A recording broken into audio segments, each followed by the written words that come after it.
오늘 수요일 저녁에 이렇게 하나님 앞에 나와서 예배를 드리시는 여러분들, 우리 하나님께서 귀한 은혜와 또 복을 주시기를 간절히 원합니다.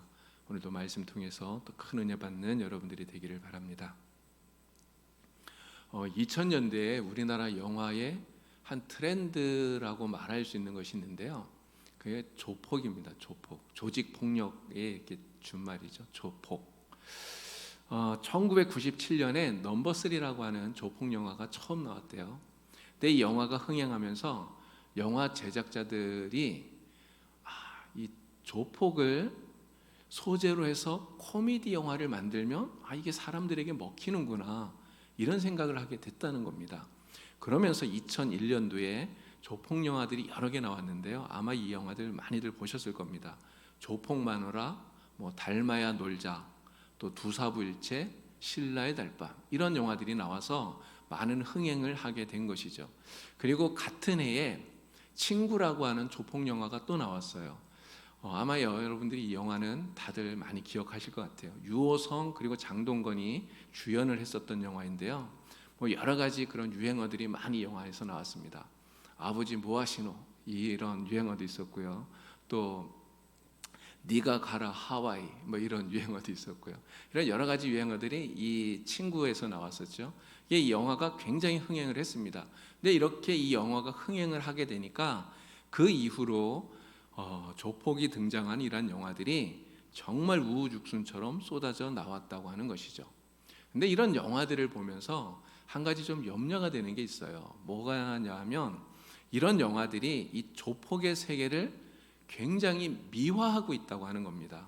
사실 조폭이 좋은 건 아니잖아요. 근데 이것이 너무 미화를 하다 보니까 이 영화를 보는 아이들이 조폭을 영웅시하고, 그러다가 자칫 이게 선과 악에 대해서 좀 혼동하지 않을까, 이런 염려가 생기게 된다라고 하는 것입니다. 조폭이 주인공으로 나오다 보니까 그것을 보는 이 아이들에게 마치 조폭이 영웅시 되어 버려서, 그래서 악이 동경의 대상이 되고 마치 악이 선인 것처럼 이게 헷갈리지 않을까, 이런 염려가 되는 것이죠. 실제로 이러한 조폭 영화가 흥행하던 그때는요, 어떤 초등학교 아이들이 자기 미래의 꿈, 장래 희망이 조폭이라고 이렇게 말할 정도로 그런 일도 있었다고 그럽니다.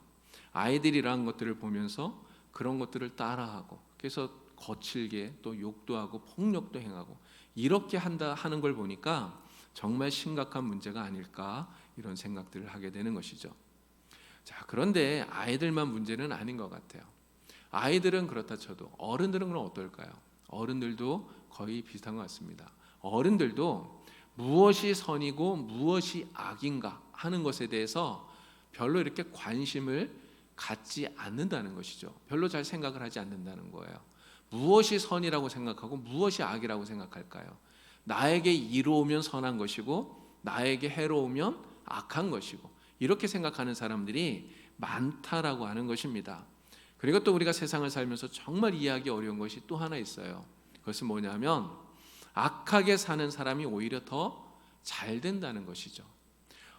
흥부처럼 착하게 살면 바보 같아 보이고, 노을부처럼 좀 악하게 사는 것이 오히려 더 지혜롭게 세상을 사는 것처럼 그렇게 보여지는 세상이 지금이 아닌가, 이런 생각이 들어서 너무나 안타까운 것입니다. 여러분, 혹시 보이스피싱 전화를 받아 보신 분은 없으시죠? 보이스피싱이 지금도 참 이렇게 많은 문제가 되고 그렇습니다. 근데 이 사람들은 가만히 생각해 보니까 남을 속이려고 작정을 하고 전화하는 사람들이잖아요. 이게 정말 나쁜 사람들인 것 같아요. 요즘 스마트폰에 그 스미싱 문자가 많이 오지 않습니까? 그래서 이렇게 누르면 내 폰이 완전히 이렇게 좀비가 되어버리는 이런 상황이 발생이 돼서 계좌번호라든지 또 나의 개인정보, 이런 것들이 다 빼나가지는 이런 일들이 벌어지게 되지 않습니까? 이게 문제는 이런 사람들이 세상에 너무나 많다는 거예요. 그리고 또 하나의 문제는 이렇게 악하게 사는 사람들이 오히려 더 부자로, 오히려 이렇게 악하게 사는 사람들이 더 잘 사는 것처럼 이렇게 보여지고 있다고 하는 것입니다. 그래서 우리에게 도대체 하나님이 살아계시다면 왜 이런 악한 사람들이 형통하도록 그냥 그대로 내버려 두시는가, 이런 의문이 생기게 만든다라고 하는 것이죠. 오늘 우리가 읽은 이 시편 37편 말씀은요, 다윗이 그의 말년에 쓴 것입니다. 근데 이 말씀을 이렇게 쭉 읽으면서 그런 생각이 들었어요.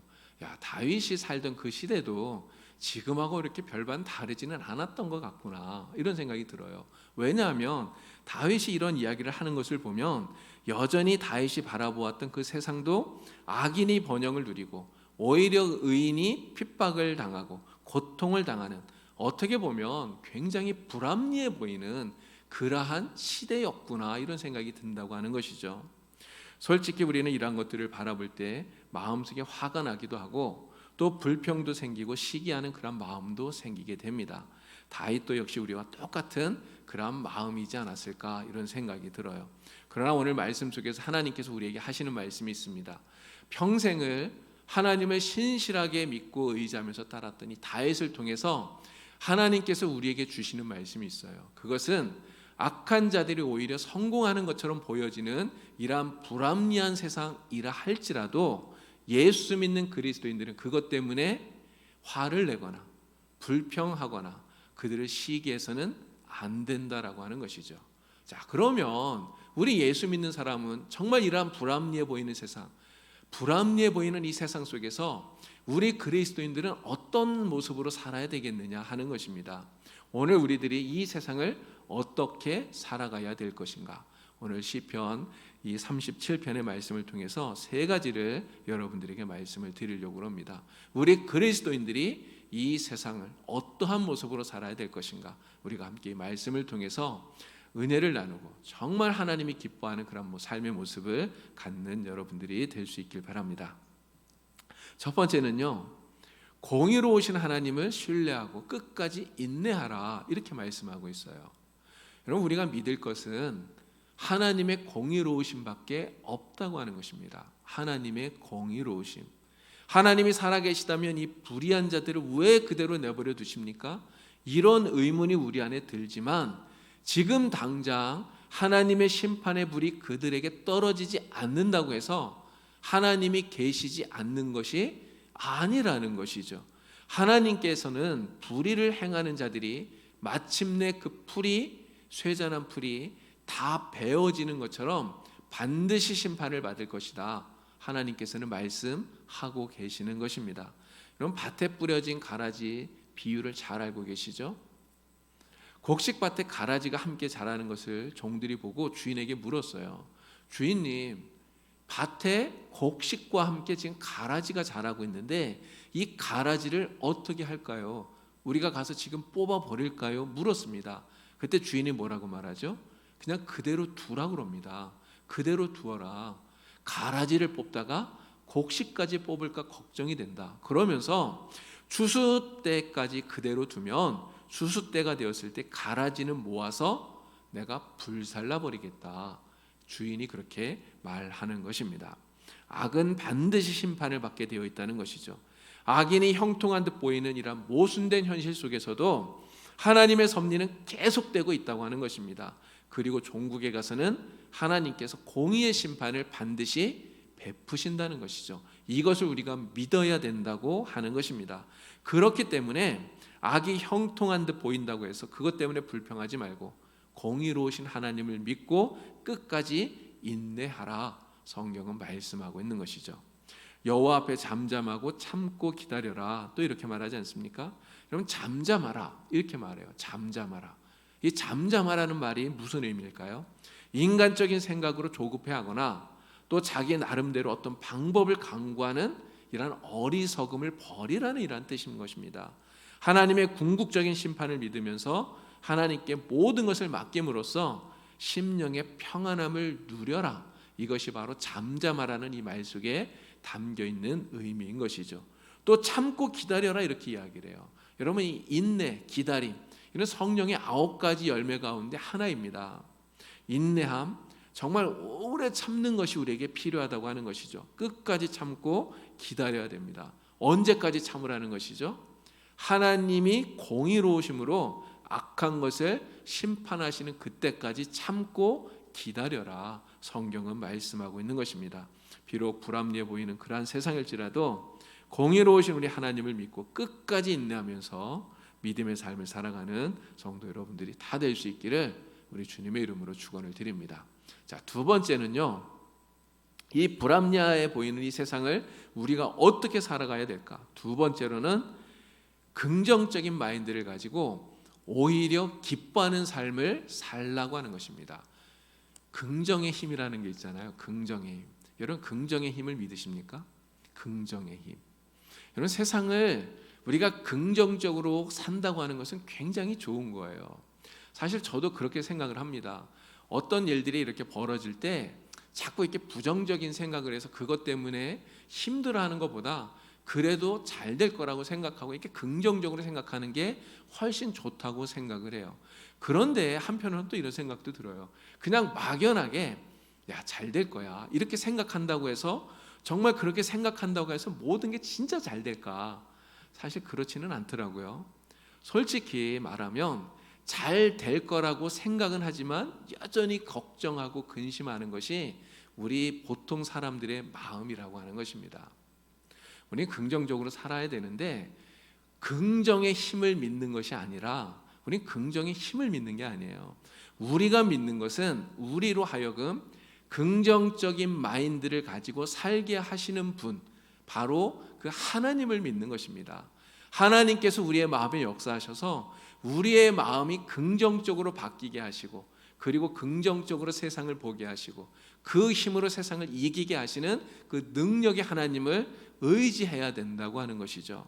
바울은 로마서에서 이런 이야기를 해요. 하나님을 사랑하는 자, 곧 그 뜻대로 부르심을 입은 자들에게는 모든 것이 합력하여 선을 이룬다, 이렇게 말합니다. 바울이 말하는 이 모든 것에는요, 포함되지 않는 게 없어요. 모든 게 정말 포함이 다 되는 것입니다. 우리의 삶에 일어나는 모든 일들, 때로는 기쁜 일, 즐거운 일, 행복한 일, 좋은 일, 모든 것들이 포함이 되죠. 그런 것뿐만이 아니라 때로는 괴로운 일, 아픈 일, 고통스러운 일들까지도 다 포함이 되는 것입니다. 심지어는 죽음까지도 이 모든 일에는 다 포함이 되는 것 아니겠습니까? 만일 우리가 하나님을 믿지 못한다면요, 괴롭고 고통스러운 일이 벌어질 때 우리는 어떤 마음을 갖게 될까요? 그 괴로운 일, 고통스러운 일 때문에 낙심하게 되고 불평하게 됩니다. 그리고 낙심하고 불평하게 되면 그 불평만 입에 달고 평생을 그렇게 살다가 그 인생을 끝낼 수밖에 없다고 하는 것입니다. 하지만 하나님을 진짜 믿는 사람은 달라요. 하나님을 믿는 사람은 그 고통까지도 합력해서 결국은 선이 되도록 하나님이 만들어 주신다, 이것을 믿는 거거든요. 하나님께서 결국은 선이 되도록 만들어 가실 것을 믿기 때문에 지금 내 앞에 어떤 고난이 있어도, 어떤 어려움이 있어도, 아픔이 있어도 그것 때문에 결코 넘어지지 않는다라고 하는 것입니다. 고난 중에도 소망을 가질 수 있기 때문에 그런 것이죠. 그래서 하나님께서는 우리가 살아가는 세상이 비록 불합리해 보이는 그런 세상이라 할지라도 오히려 하나님을 의뢰하고 기뻐하라, 하나님을 의뢰하면서 기뻐하라, 이렇게 말씀을 하고 계시는 것입니다. 우리가 아무리 힘든 상황을 만나더라도 긍정적인 마인드를 가지고 오히려 기뻐하면서 살아갈 수 있는 이유, 그 이유가 바로 여기 있는 것이죠. 우리는 이렇게 생각해야 되는 거예요. 그래, 아무리 힘들어도 하나님은 이것까지도 합력해서 내게 선이 되도록 만들어 주실 거야. 우리가 이렇게 생각을 해야 된다는 것이죠. 이러한 생각이, 이러한 하나님을 믿는 믿음이 바로 우리의 마음을 긍정적인 마인드가 되게 바꾸어 주신다는 거죠. 그리고 우리의 마음이 이렇게 긍정적으로 바뀌게 되면 그 긍정적인 마인드로 살아가는 우리로 인하여서 결국은 내가 바뀌고, 그리고 나아가서 우리의 상황이 변화되게 되는 것입니다. 여러분, 우리 그리스도인들은요, 그래서 그리스도인다운 그런 옷을 입고 살아야 돼요. 힘들다고 한숨 쉬는 것, 걱정이 된다고 근심하는 것, 억울하다고 원망하는 것, 세상을 향해서 불평하고 불만을 갖는 것, 여러분, 이러한 것들은 우리 그리스도인들에게 어울리는 옷이 절대로 아닙니다. 우리 그리스도인에게 어울리는 옷은 어떤 옷일까요? 어떤 상황 속에서라도 기도하고 찬양하고 감사하고 기뻐하고 겸손하게 사는 것, 이것이 우리 그리스도인들이 입어야 할 아름다운 옷인 줄로 믿습니다. 하나님으로 말미암아 긍정적인 마인드를 가질 때 이것이 가능하게 되는 것입니다. 언제나 하나님 생각하면서 하나님 때문에 긍정적으로 받아들이면서 늘 기뻐하면서 살아갈 수 있는 여러분들이 다 될 수 있기를 주님의 이름으로 축원을 드립니다. 자, 세 번째를 말씀드리겠습니다. 불합리해 보이는 이 세상, 우리가 어떻게 살아가야 될 것인가? 세 번째는 선을 행하고 또 그렇게 행하는 것을 결코 포기하지 말라. 성경은 이렇게 말씀하고 있어요. 여러분, 우리는 어쩌면 이렇게 생각할 수도 있습니다. 야, 세상이 다 그렇게 사는데 뭐 나 혼자 그렇게 착하게 살아야 되나? 이렇게 생각할 수도 있죠. 다들 자기 일속만 차리면서 사는데 왜 나만 손해보면서 살아야 되나? 이렇게 생각할 수 있습니다. 하지만 오늘 시편 말씀은 뭐라고 말씀합니까? 여호와를 의뢰하고 선을 행하라, 이렇게 말씀하고 있어요. 바울은 갈라디아서에서 동일하게 이렇게 이야기합니다. 우리가 선을 행하되 낙심하지 말지니 포기하지 아니하면 때가 이름에 거두리라 말씀합니다. 저는요, 이 말씀을 정말 좋아해요. 이 갈라디아서 6장 9절에 있는 말씀입니다. 우리가 선을 행하되 낙심하지 말지니 포기하지 아니하면 때가 이름에 거두리라. 우리가 하나님의 일을 행하다가 선을 행하다가 낙심하지 않으면 지금 당장은 아무런 열매가 없는 것처럼 보여져도 때가 되면 하나님께서 반드시 열매를 거두게 하신다는 거예요. 오늘 우리가 이 말씀을 믿고 선을 행해야 되지 않겠습니까? 여러분, 그럼 우리가 행하는 선이란 무엇일까요? 선을 행한다는 게 뭐겠습니까? 배고픈 사람에게는 먹을 것을 주고, 헐벗은 사람에게는 입을 것을 주고, 외로운 사람에게는 가까이 다가가서 그에게 친구가 되어주고, 힘들어하는 사람이 있으면 곁에서 힘이 되어주고, 그러니까 무언가 도움이 필요한 사람들에게 그에게 적절한 도움을 주는 것, 이것이 선을 행하는 것이라고 말할 수가 있겠죠. 그런데 오늘 말씀에서는 그냥 선을 행하라 이렇게 말씀하시는 것이 아니라 여호와를 의뢰하고 선을 행하라 이렇게 말씀하고 있어요. 의뢰한다고 하는 이 말은요, 매달린다는 뜻입니다. 매달린다. 이게 철봉에 이게 매달린다, 이런 매달린다는 뜻이에요. 결국 이 말은 하나님께 매달리라는 것 아닙니까? 하나님께 매달리라는 게 무슨 뜻이겠습니까? 오직 하나님만 굳건하게 붙들어라, 하나님만 의지해라, 이런 뜻인 것이죠. 결국 여호와를 의뢰하고 선을 행하라는 이 말은 하나님을 굳건하게 붙들고 하나님을 신뢰하는 그 믿음 안에서 선을 행하라, 이 말씀인 것이죠. 우리가 선을 행하지만 이 선이라고 하는 것이 하나님을 떠나서는 사실 아무런 의미가 없는 거예요. 하나님을 떠나서 하나님 밖에서 행하는 선이 우리에게 무슨 의미가 있겠습니까?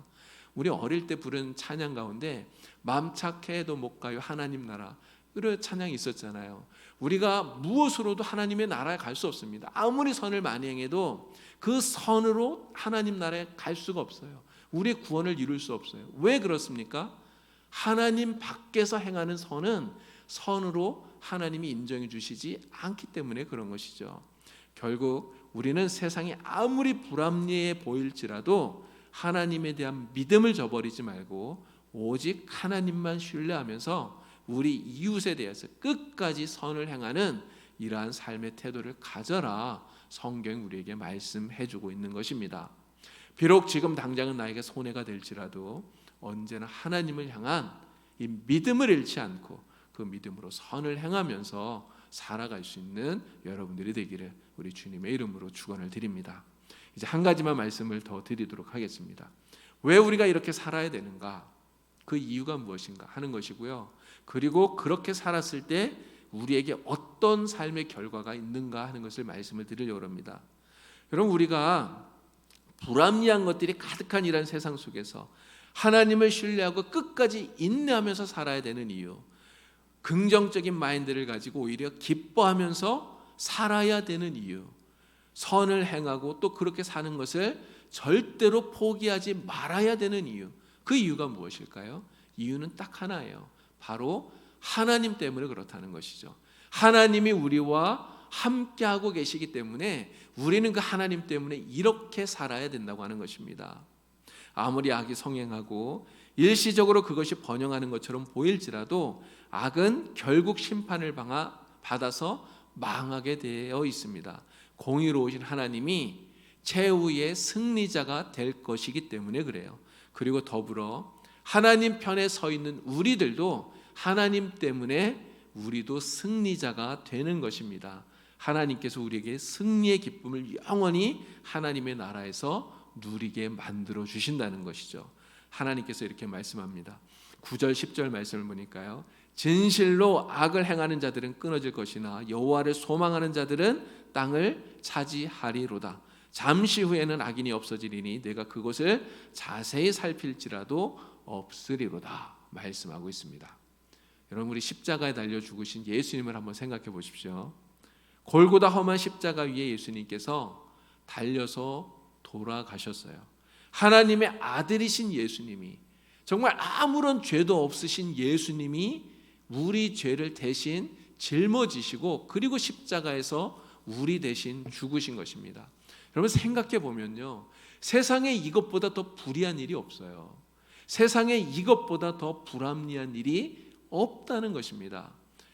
예수님께서 십자가에서 죽으시던 그 순간은 생각해 보면 마치 악이 선을 이긴 것처럼 보여요. 불의가 승리하고 하나님의 공의는 어디에서도 찾아볼 수 없는 것처럼 여겨진다고 하는 것입니다. 그러나 악이 승리한 것이 아니잖아요. 우리 예수님께서 다시 부활하심으로써 이러한 모든 불의를 다 무너뜨리신 것입니다. 악은 무너지고 참된 승리의 기쁨은 하나님과 그의 백성들의 것이 된 것이죠. 결국은 하나님이 승리하신 것입니다. 오늘 우리는 그 하나님을 믿고 하나님께서 공의로 이 세상을 반드시 다스린다고 하는 것, 지금은 악이 횡행하고 승리하는 것처럼 보인다 할지라도 결국은 하나님이 승리하시고 하나님 편에 있는 우리에게 하나님께서 최후의 승리를 주신다는 것을 믿고 오늘 우리는 결코 악을 부러워하거나 그것 때문에 낭망하면서 사는 것이 아니라 오히려 하나님이 우리에게 살라고 하는 그러한 삶의 아름다운 모습, 그리스도인의 모습을 가지고 살아야 될 줄로 믿습니다. 여러분, 불합리한 것들과 불의한 것들로 인해서 괴로움과 아픔을 갖지 마시기를 바랍니다. 하나님도 믿지 않으면서 온갖 불법을 저지르는 자들, 그러한 사람들이 오히려 떵떵거리면서 잘 사는 그러한 모습 보면서 그것 때문에 마음 상해하시지 마시기를 바랍니다. 혹시라도 그런 생각이 드신다면 오늘 하나님의 이 말씀을 다시 한번 기억하시고 힘을 얻는 여러분들이 되기를 바랍니다. 악을 행하는 자들 때문에 불평하지 말며 불의를 행하는 자들을 시기하지 말라. 자기 길이 형통하며 악한 꾀를 이루는 자 때문에 불평하지 말라. 여호와를 의뢰하고 선을 행하라. 여호와를 기뻐하라. 여호와 앞에 잠잠하고 참아 기다려라. 진실로 악을 행하는 자들은 끊어질 것이나 여호와를 소망하는 자들은 땅을 차지하리라. 잠시 후에 악인이 없어지리니 내가 그것을 자세히 살필지라도 없으리로다. 하나님의 이 말씀이 여러분들에게 힘이 되기를 간절히 바랍니다. 기도드리겠습니다. 하나님 아버지, 우리가 살아가는 이 세상은 어떻게 보면 불의가 더 횡행하고 불법을 행하는 자들이 더 잘 되는 것처럼 보여지는 그러한 불합리한 세상처럼도 보여집니다. 그러한 것 때문에 우리의 마음에 괴로움과 아픔이 생겨날 때도 있습니다. 그러나 우리 하나님께서 공의로 이 세상을 다스리시고 마침내 하나님께서 승리하실 것을 저희들은 굳건하게 믿습니다. 하나님의 공의로우신 심판을 믿고 하나님의 섭리를 믿으면서 하나님 편에서 오늘 우리에게 말씀하신 대로 믿음으로 살아갈 수 있는 저희들이 될 수 있도록 주님 도와주시옵소서. 오직 그리스도인답게 이 세상을 살아갈 수 있게 하여 주셔서 하나님께 영광을 돌릴 수 있는 하나님의 기쁨이 되는 우리 모든 성도들이 되도록 하나님 인도하여 주시옵소서. 예수님의 이름으로 기도드리옵나이다. 아멘.